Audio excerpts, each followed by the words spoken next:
Étroitement lié à la vénerie, le cor de chasse est indissociable du travail d'un équipage. Cet instrument, mis à l'honneur par le marquis Marc-Antoine de Dampierre au XVIIIe, renseigne les veneurs sur les événements qui émaillent la chasse. Outre son aspect pratique et technique, on le réclame aussi de plus en plus pour le simple plaisir de l'oreille.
Le débuchet et la fanfare que je viens de sonner, avec la trompe qui est toujours fabriquée aujourd'hui, qui nous vient du marquis de Dampierre. C'est le modèle Périnet et nous vous invitons à venir découvrir sa fabrication maintenant. Depuis 1828 à Paris, la maison Périnet confère à la trompe de chasse ses lettres de noblesse. Elle mérite amplement sa réputation d'excellence pour la qualité des trompes qu'elle fabrique et qu'elle répare.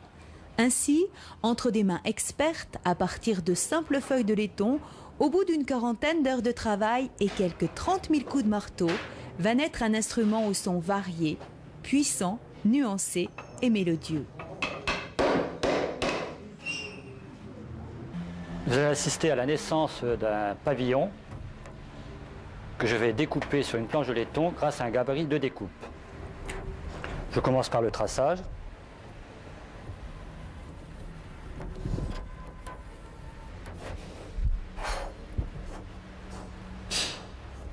Je viens de terminer la découpe du pavillon, donc je vais passer à la phase de chaudronnage sur le mandrin.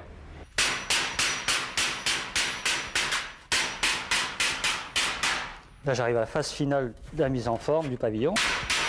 Je vais contrôler ma pointe.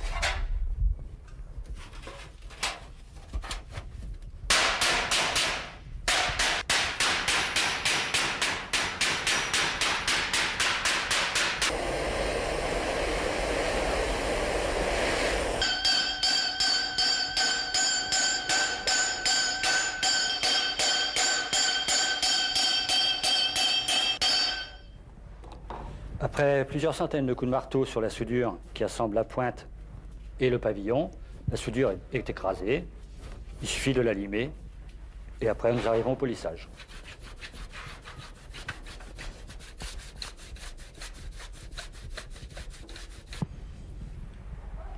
Après les différentes phases de travail, les 4 branches ont été tirées, la cheminée soudée sur la branche d'embouchure. Donc ces 4 pièces sont prêtes à être montées sur le pavillon qui a été lui chaudronné et cintré aussi, donc prêt au montage.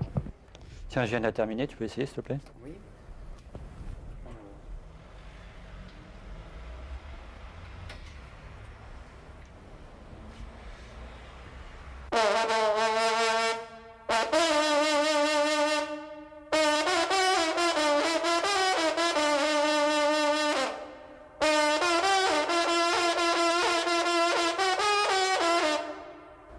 Très joli son. C'est bien. Merci. Et quelles sont les précautions à prendre pour conserver cet objet? D'être très soigneux, d'en prendre soin, de la vider après chaque conserve, parce qu'il y a toujours de la salive à l'intérieur, d'éviter de la laisser en étui chez soi à cause de l'humidité de l'air, des traces de doigts. L'étui est une boîte, donc vous enfermez la trompe humide dans une boîte. Bon, puis D'autres conseils, il y a plein de petits conseils d'entretien, mais bon, chaque collègue a sa petite combine. Moi, je conseille à tous mes collègues la baignoire, de l'eau tiède, vous faites passer à l'intérieur, et puis après vous la videz bien sûr très bien. Et l'avantage de l'eau tiède, c'est que c'est pas corrosif, vous n'abîmez pas votre trompe.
Ces 4,5 mètres de tubes de laiton enroulés avec talent, que les néophytes ont beaucoup de mal à faire s'exprimer, ont su séduire de nombreux adeptes qui officient au sein de multiples formations. Les exigences physiques de l'instrument conduisent très souvent les musiciens à répéter les morceaux choisis a cappella de façon à économiser leur souffle.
Cette fanfare, c'est une fanfare qui accompagne l'ouverture, l'accompagnement à la chasse. Bon, généralement, après avoir sorti des chiens du chenil, bon, il y a des fanfares de circonstances qui accompagnent la sortie du chenil. Et lorsque les cavaliers se mettent en route pour le départ de la chasse, la marche de vénerie, c'est la marche qui accompagne les veneurs. Les veneurs ont l'habitude de dire que les chiens reconnaissent, si ce n'est la fanfare, ils reconnaissent le timbre du sonneur. Ils reconnaissent le timbre de leur piqueur et certains vont même jusqu'à dire qu'ils savent qui sonne juste ou qui sonne faux sur la façon d'accompagner la chasse.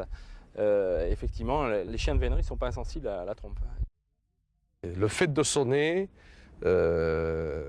c'est de maintenir la tradition, c'est en quelque sorte, je contribue à maintenir notre patrimoine. Parce que la trompe de chasse fait partie de notre patrimoine. C'est quelque chose qui est typique à la France, qu'on ne trouve pas en Angleterre ou en Allemagne. La trompe de chasse est typique à la France et à travers elle, j'ai le sentiment de participer au maintien de notre patrimoine.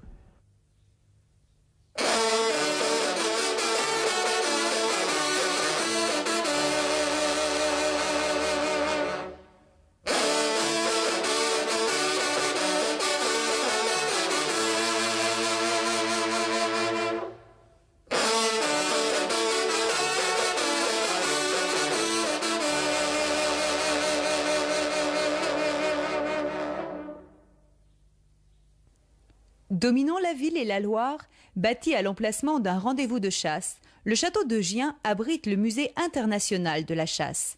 Plus de 2000 objets et œuvres d'art y retracent les techniques et coutumes cynégétiques employées depuis la préhistoire jusqu'à nos jours. Alors nous sommes ici dans la salle des trompes qui rassemble une trentaine d'instruments spécialement utilisée en matière de vénerie. Nous savons que la trompe est connue dans les orchestres au début du XVIe siècle.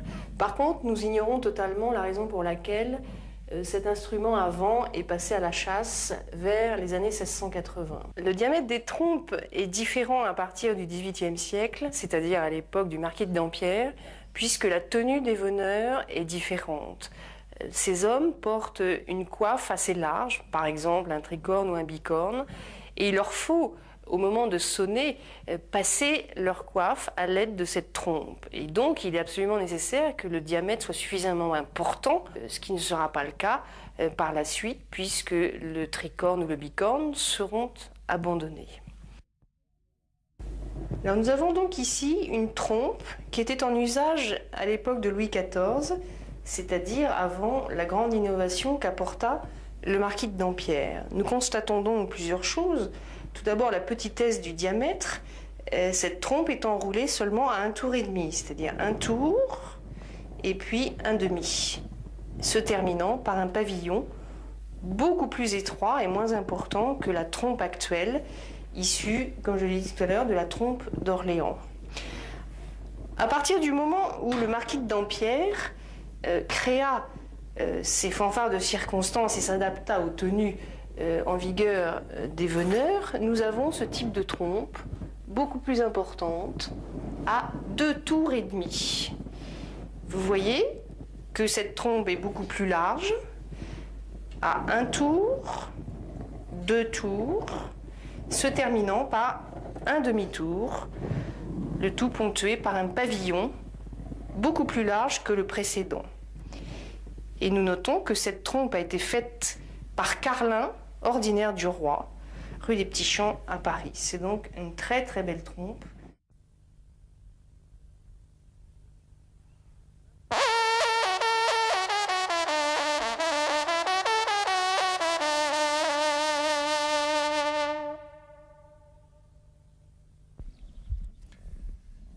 Quelques notes de la Montpoupon, sonnées avec une trompe dauphine. Bien qu'il y ait des fanfares d'animaux et de circonstances, chaque équipage ou chaque rallye a sa propre fanfare.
En Touraine, le musée du veneur au château de Montpoupon, demeure de gentilshommes chasseurs, témoigne d'une tradition encore très vivante en montrant le veneur dans son cadre de vie.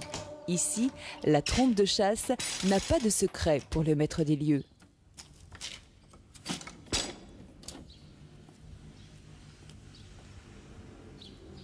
Après la rallye Montpoupon, parlons des fanfares de circonstance. En vénerie, la trompe, cet instrument magique, sert à communiquer entre veneurs et non seulement ça, à aider les chiens. Par la trompe, nous pouvons appuyer les chiens lorsqu'ils sont en défaut, sonner des requêtés, sonner des appels. La trompe sert aussi à indiquer aux veneurs les circonstances du moment. Un exemple, l'animal sortant de l'eau, après avoir traversé un étang, un veneur voit cet animal, va sonner la sortie de l'eau. L'animal sort de forêt, le veneur va sonner la sortie de forêt, le débouché. Et peut-être après, s'il y a une plaine, la plaine. C'est-à-dire qu'il va, par sa trompe, indiquer aux autres veneurs, à ses amis, que l'animal a fait tel ou tel parcours. Ce qui fait que des gens en arrière de la chasse vont pouvoir rallier assez rapidement et retrouver la chasse.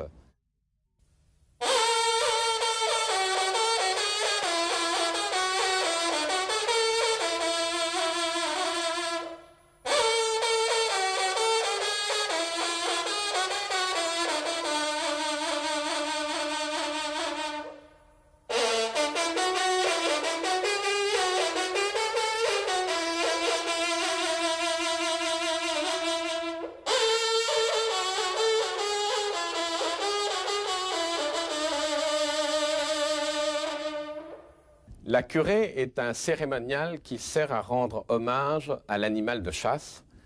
Par ce fait, nous sonnons toutes les circonstances, tout son parcours de chasse de la journée, tel le lancer, la vue, le débouché, la plaine, le ballot.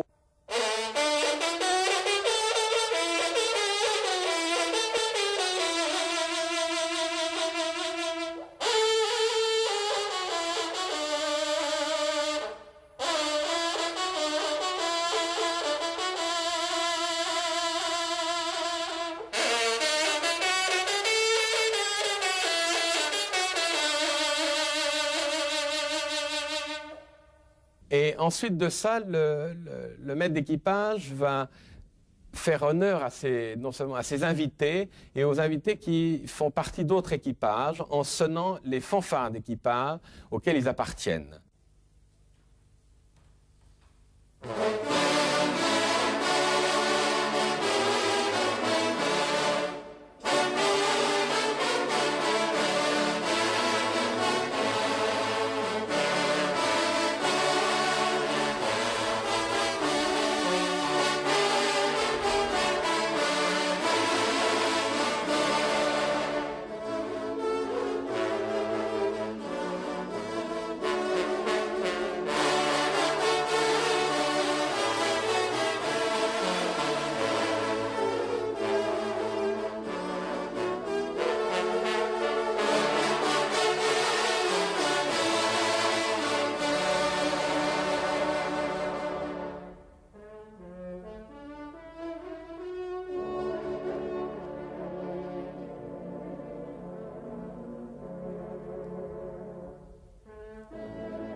À la fin de ce cérémonial, les veneurs et les sonneurs se retrouvent afin de sonner ensemble des fanfares de fantaisie, tels le grand retour de chasse, la fête au château ou encore un bon vieux bonsoir breton parmi d'autres fanfares.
Ici, nous voyons un veneur en train de sonner.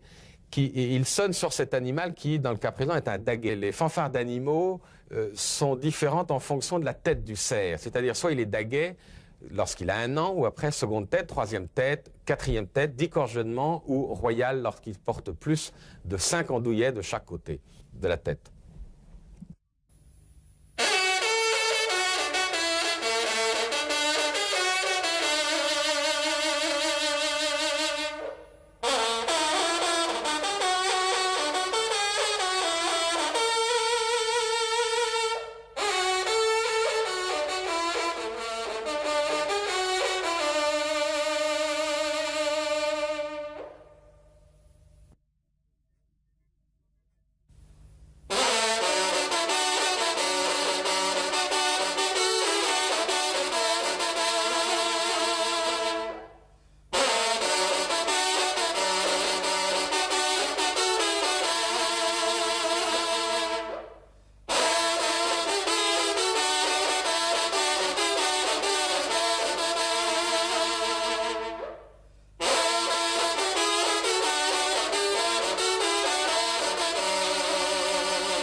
Les fanfares d'équipage ou d'animaux de circonstance ne sont pas que des morceaux de musique, car ils ont été mis en parole. Tel le Débuché, fanfare du marquis de Dampierre vers 1723. L'animal quitte la forêt par les terres labourées ou les guérets. En débuchant, il s'est cru le maître. Va, la ruse est connue. Mais maintenant, il voudrait bien être dans le bois pour qu'on ne le voie plus. Voici le cerf qui prend la fuite. Il disparaît dans les bois. Mettons-nous tous à sa poursuite. Filons aussi vite qu'un trait, faut à l'instant que le corps résonne. Tâchons qu'il sonne à briser le tympan. Picon des deux. Non, plus de trêve à fuir, l'animal est actif. Il a tourné en rond, mais prend maintenant le parti de déboucher. À travers prés ou dans les sillons, au risque d'un fort longer. Bien ameutés, les chiens ne pourront jamais, jamais se laisser distancer. Gaston Chalmel. À la chasse, c'est bien connu, l'humour n'est jamais très loin et lorsque les chasseurs s'amusent à détourner les paroles des fanfares, les textes parodiés, souvent quelque peu grivois, n'engendrent pas vraiment la mélancolie. Que les curés sont donc heureux, tous les plaisirs sont pour eux. Ils font des gosses à leurs servantes et disent que ce sont leurs neveux. Que les curés sont donc heureux, tous les plaisirs sont pour eux.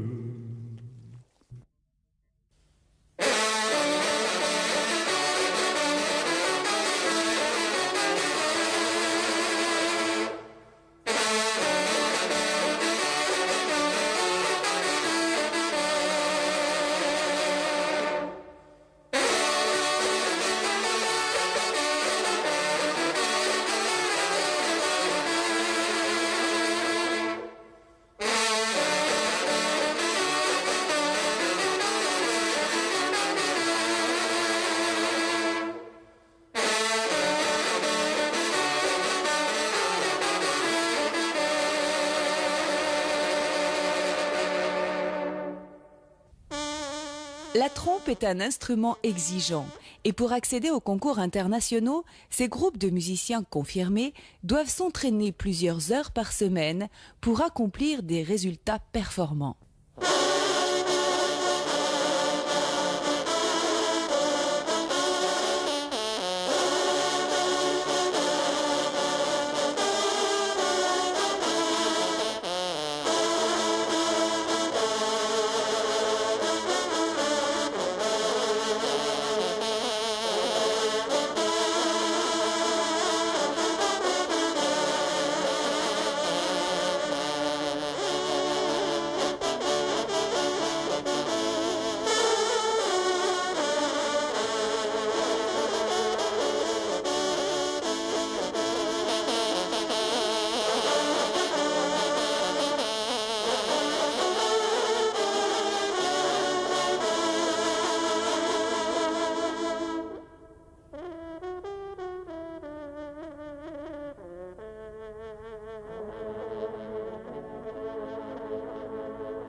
Quand on joue comme vous à un niveau international, est-on avant tout chasseur ou musicien? Personnellement, chasseur d'abord, musicien après, mais l'inverse est possible aussi. Non, en fait, l'attrait de la chasse, de la trompe y est pour une grande part, parce que c'est un tout, un univers de couleurs, d'impressions, d'émotions, et la trompe joue énormément dans cet univers. Cet éclat que la trompe a acquis dans les bois, ne laisse pas indifférent, et c'est très certainement une des raisons qui m'a séduite et qui a fait que je voulus sonner avec toujours en arrière-pensée la chasse.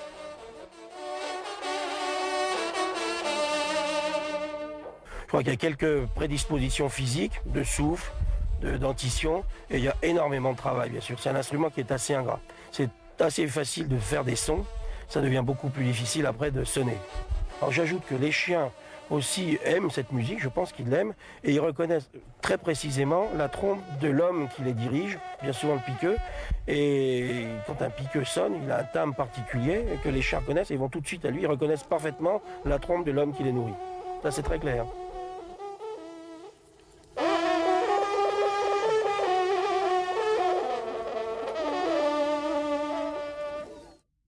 Tradition éminemment française, la chasse à courre appartient à notre culture cynégétique depuis la Gaule antique. Et la vénerie hexagonale possède des équipages qui brillent souvent par la qualité exceptionnelle de leur meute.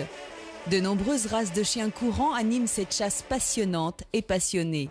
Leur intelligence et leur instinct sont des qualités primordiales. Et les chasseurs ont pour habitude de dire que un bon chien en sait toujours plus que le plus fin des veneurs. D'ailleurs, de nombreuses fanfares rendent hommage à ces fidèles compagnons à quatre pattes, comme par exemple une sonnerie intitulée La sortie du chenil, dont voici les paroles. Sortez du chenil, mes vaillants limiers, il faut aujourd'hui battre tous les alliés. Au relais d'attaque, les meilleurs gosiers, les relais volants viendront les derniers. Que du cerf en fuite, mes vaillants limiers, vos museaux béants touchent les dintiers.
Vous venez d'interpréter la Grésivaudan dans le cadre du superbe musée de la chasse de Gien.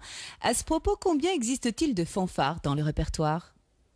Des milliers répertoriés, beaucoup d'autres qui ne le sont pas, bon, à l'infini. Parce que par fanfare, on peut entendre effectivement des circonstances de chasse ou des têtes d'animaux pour caractériser un cerf, par exemple. Bon, ça, c'est très limité, mais beaucoup de fanfares sont attachés à des personnalités, des lieux dits ou des compositions sur des souvenirs particuliers, donc à l'infini.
Depuis plus de 5 générations, la trompe de chasse ne cesse d'attirer de nombreux virtuoses réunis au sein de multiples formations. Cet instrument, qui a inspiré moult compositeurs, est l'élément indispensable et prestigieux sans lequel la vénerie ne serait pas le joyau qu'elle demeure dans notre patrimoine.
En Touraine, le musée du Veneur au château de Montpoupon, demeure de gentilshommes chasseurs, témoigne d'une tradition encore très vivante en montrant le veneur dans son cadre de vie.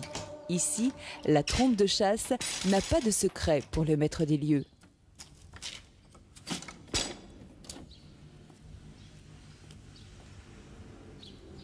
Après la rallye Montpoupon, parlons des fanfares de circonstance. En vénerie, la trompe, cet instrument magique, sert à communiquer entre veneurs et non seulement ça, à aider les chiens. Par la trompe, nous pouvons appuyer les chiens lorsqu'ils sont en défaut, sonner des requêtés, sonner des appels.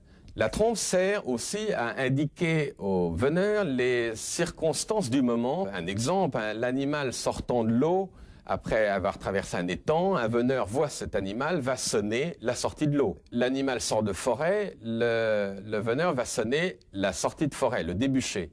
Et peut-être après, s'il y a une plaine, la plaine. C'est-à-dire qu'il va, par sa trompe, indiquer aux autres veneurs, à ses amis, que l'animal a fait tel ou tel parcours. Ce qui fait que des gens en arrière de la chasse vont pouvoir rallier assez rapidement et retrouver la chasse.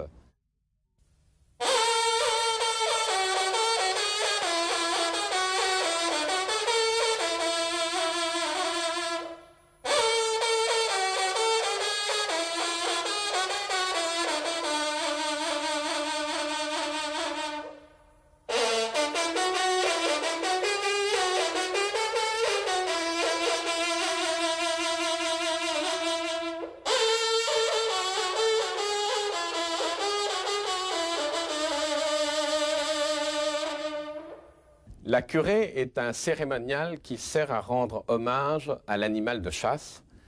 Par ce fait, nous sonnons toutes les circonstances, tout son parcours de chasse de la journée, tel le lancer, la vue, le débouché, la plaine, le ballot.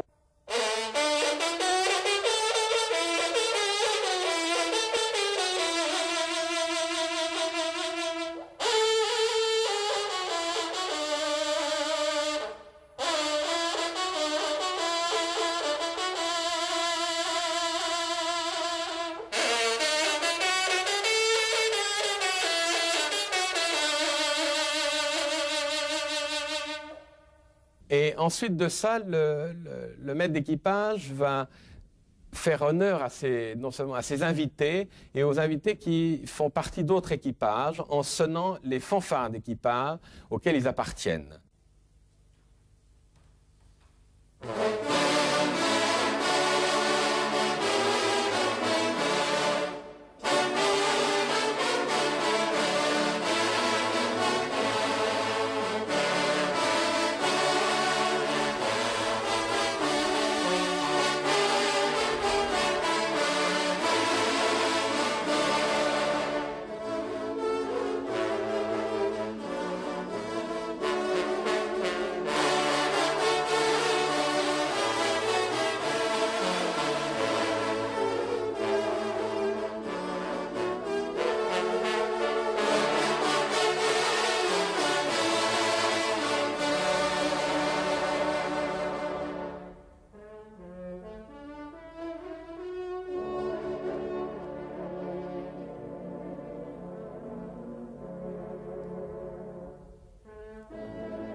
la fin de ce cérémonial, les veneurs et les sonneurs se retrouvent afin de sonner ensemble des fanfares de fantaisie, tels le grand retour de chasse, la fête au château ou encore un bon vieux bonsoir breton parmi d'autres fanfares.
Quand on joue comme vous à un niveau international, est-on avant tout chasseur ou musicien? Personnellement, chasseur d'abord, musicien après, mais l'inverse est possible aussi. Non, en fait, l'attrait de la chasse, de la trompe y est pour une grande part, parce que c'est un tout, un univers de couleurs, d'impressions, d'émotions, et la trompe joue énormément dans cet univers. Cet éclat que la trompe a acquis dans les bois ne me laisse pas indifférent, et c'est très certainement une des raisons qui m'a séduite et qui a fait que j'ai voulu sonner avec toujours en arrière-pensée la chasse.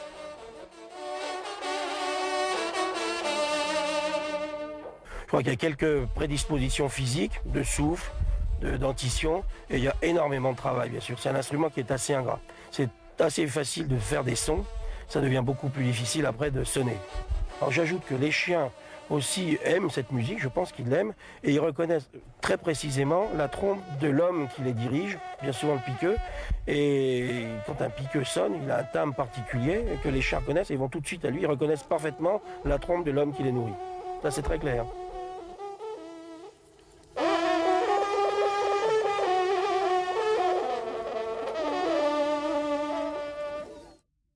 Tradition éminemment française, la chasse à courre appartient à notre culture cynégétique depuis la Gaule antique. Et la vénerie hexagonale possède des équipages qui brillent souvent par la qualité exceptionnelle de leur meute. De nombreuses races de chiens courants animent cette chasse passionnante et passionnée. Leur intelligence et leur instinct sont des qualités primordiales. Et les chasseurs ont pour habitude de dire que un bon chien en sait toujours plus que le plus fin des veneurs. D'ailleurs, de nombreuses fanfares rendent hommage à ces fidèles compagnons à quatre pattes, comme par exemple une sonnerie intitulée La sortie du chenil, dont voici les paroles. « Sortez du chenil, mes vaillants limiers, il faut aujourd'hui battre tous les alliés. Au relais d'attaque, les meilleurs gosiers, les relais volants viendront les derniers. Que du cerf en fuite, mes vaillants limiers, vos museaux béants touchent les dentiers. »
Vous venez d'interpréter la Grésivaudan dans le cadre du superbe musée de la chasse de Gien.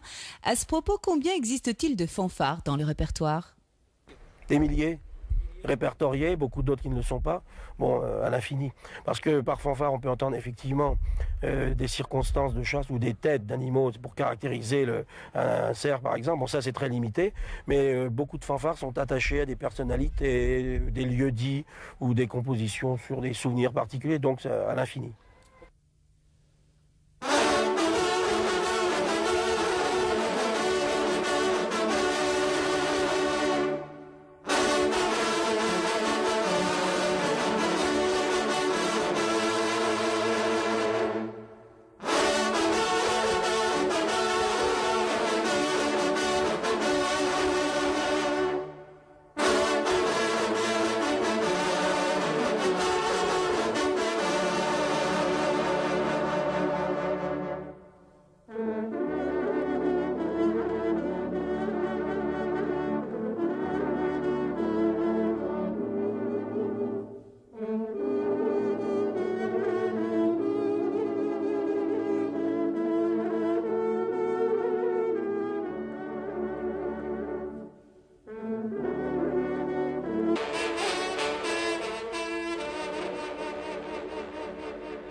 Ici, nous voyons un veneur en train de sonner. Il sonne sur cet animal qui, dans le cas présent, est un daguet. Les fanfares d'animaux sont différentes en fonction de la tête du cerf. C'est-à-dire, soit il est daguet lorsqu'il a 1 an, ou après seconde tête, troisième tête, quatrième tête, d'égorgement, ou royal lorsqu'il porte plus de 5 andouillets de chaque côté de la tête.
Les fanfares d'équipage ou d'animaux de circonstance ne sont pas que des morceaux de musique, car ils ont été mis en parole.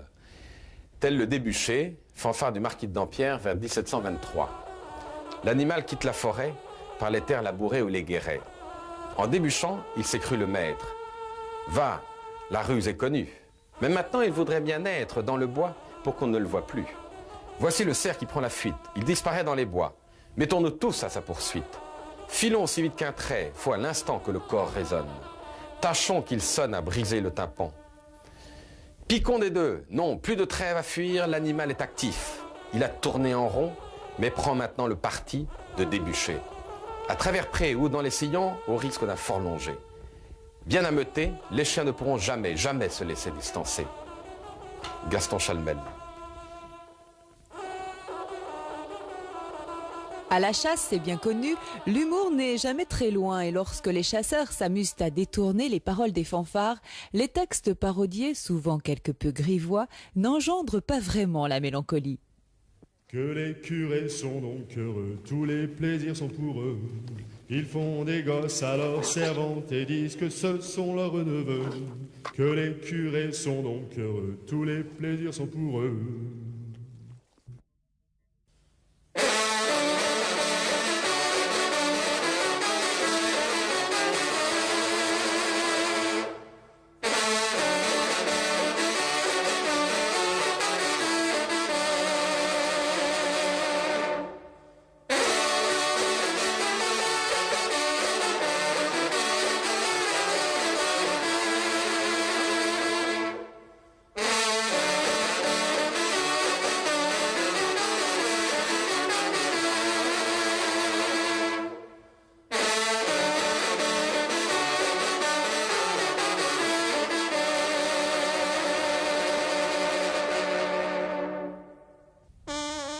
La trompe est un instrument exigeant et pour accéder aux concours internationaux, ces groupes de musiciens confirmés doivent s'entraîner plusieurs heures par semaine pour accomplir des résultats performants.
Étroitement lié à la vénerie, le cor de chasse est indissociable du travail d'un équipage. Cet instrument, mis à l'honneur par le marquis Marc-Antoine de Dampierre au XVIIIe, renseigne les veneurs sur les événements qui émaillent la chasse. Outre son aspect pratique et technique, on le réclame aussi de plus en plus pour le simple plaisir de l'oreille.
Le débuché et la fanfare que je viens de sonner, avec la trompe qui est toujours fabriquée aujourd'hui, qui nous vient du marquis de Dampierre, c'est le modèle Périnet, et nous vous invitons à venir découvrir sa fabrication maintenant. Depuis 1828 à Paris, la maison Périnet confère à la trompe de chasse ses lettres de noblesse. Elle mérite amplement sa réputation d'excellence pour la qualité des trompes qu'elle fabrique et qu'elle répare. Ainsi, entre des mains expertes, à partir de simples feuilles de laiton, au bout d'une quarantaine d'heures de travail et quelques 30 000 coups de marteau, va naître un instrument au son varié, puissant, nuancé et mélodieux. Vous allez assister à la naissance d'un pavillon que je vais découper sur une planche de laiton grâce à un gabarit de découpe. Je commence par le traçage.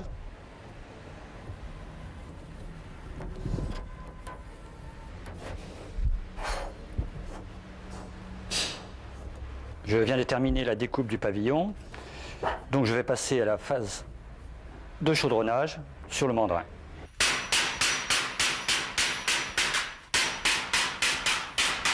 Là, j'arrive à la phase finale de la mise en forme du pavillon. Je vais contrôler ma pointe.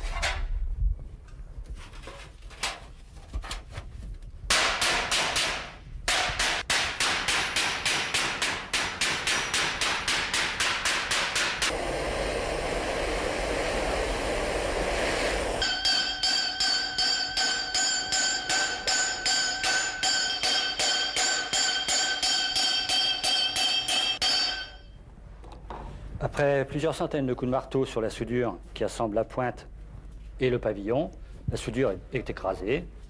Il suffit de la limer et après nous arrivons au polissage.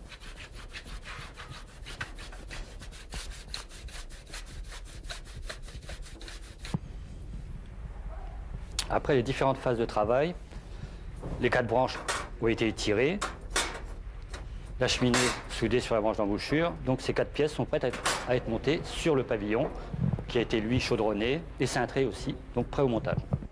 Tiens, je viens de terminer, tu peux essayer s'il te plaît? Oui.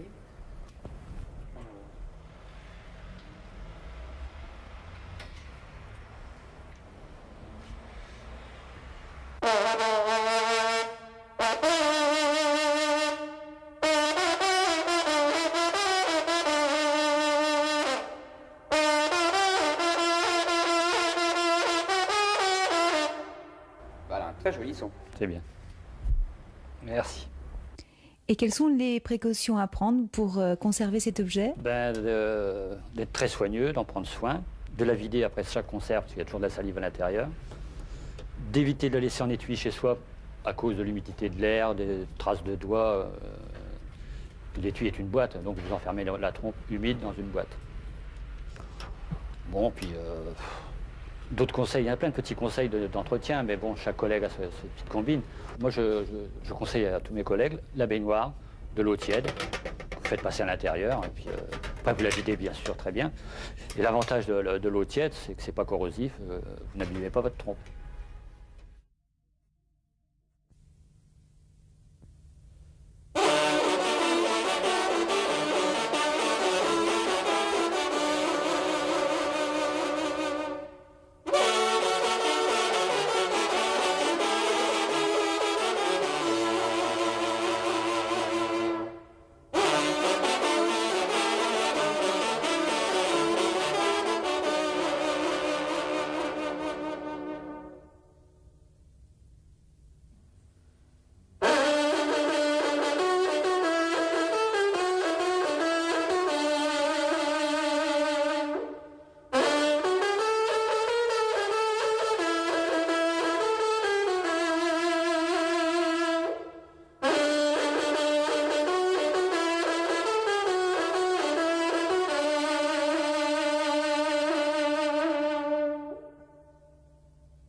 Ces 4,5 mètres de tubes de laiton enroulés avec talent, que les néophytes ont beaucoup de mal à faire s'exprimer, ont su séduire de nombreux adeptes qui officient au sein de multiples formations. Les exigences physiques de l'instrument conduisent très souvent les musiciens à répéter les morceaux choisis a cappella de façon à économiser leur souffle.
Cette fanfare, c'est une fanfare qui accompagne l'ouverture, l'accompagnement à la chasse.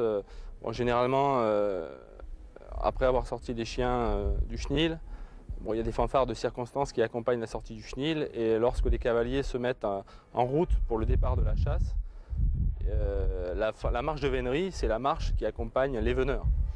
Les veneurs ont l'habitude de dire que les chiens reconnaissent, si ce n'est la fanfare, ils reconnaissent le timbre du sonneur. Ils reconnaissent le timbre de leur piqueur et certains vont même jusqu'à dire qu'ils savent qui sonne juste ou qui sonne faux sur la façon d'accompagner la chasse.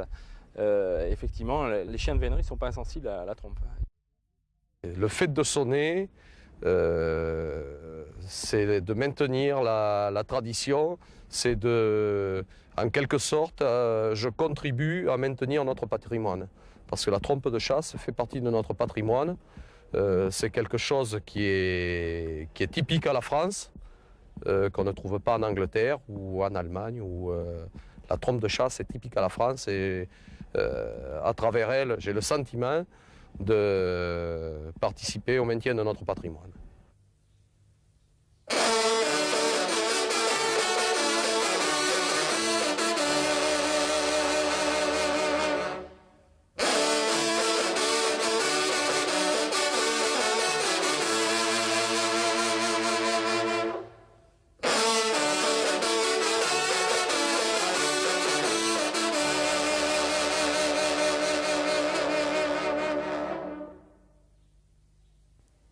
Dominant la ville et la Loire, bâti à l'emplacement d'un rendez-vous de chasse, le château de Gien abrite le musée international de la chasse. Plus de 2000 objets et œuvres d'art y retracent les techniques et coutumes cynégétiques employées depuis la préhistoire jusqu'à nos jours. Alors nous sommes ici dans la salle des trompes qui rassemble une trentaine d'instruments spécialement utilisée en matière de vénerie. Nous savons que la trompe est connue dans les orchestres au début du XVIe siècle. Par contre, nous ignorons totalement la raison pour laquelle cet instrument à vent est passé à la chasse vers les années 1680. Le diamètre des trompes est différent à partir du XVIIIe siècle, c'est-à-dire à l'époque du marquis de Dampierre, puisque la tenue des veneurs est différente. Ces hommes portent une coiffe assez large, par exemple un tricorne ou un bicorne, et il leur faut, au moment de sonner, passer leur coiffe à l'aide de cette trompe. Et donc, il est absolument nécessaire que le diamètre soit suffisamment important, ce qui ne sera pas le cas par la suite, puisque le tricorne ou le bicorne seront abandonnés. Alors, nous avons donc ici une trompe qui était en usage à l'époque de Louis XIV, c'est-à-dire avant la grande innovation qu'apporta le marquis de Dampierre. Nous constatons donc plusieurs choses. Tout d'abord, la petitesse du diamètre, cette trompe est enroulée seulement à 1 tour et demi, c'est-à-dire un tour et puis un demi, se terminant par un pavillon beaucoup plus étroit et moins important que la trompe actuelle, issue, comme je l'ai dit tout à l'heure, de la trompe d'Orléans.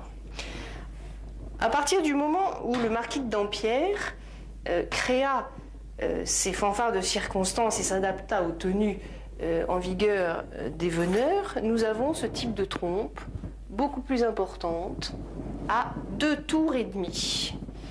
Vous voyez que cette trompe est beaucoup plus large, à 1 tour, 2 tours, se terminant par un demi-tour, le tout ponctué par un pavillon beaucoup plus large que le précédent. Et nous notons que cette trompe a été faite par Carlin, ordinaire du roi, rue des Petits Champs à Paris. C'est donc une très très belle trompe.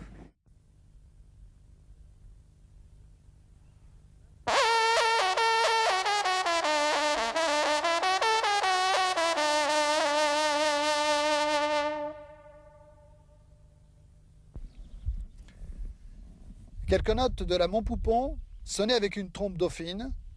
Bien qu'il y ait des fanfares d'animaux et de circonstances, chaque équipage ou chaque rallye a sa propre fanfare.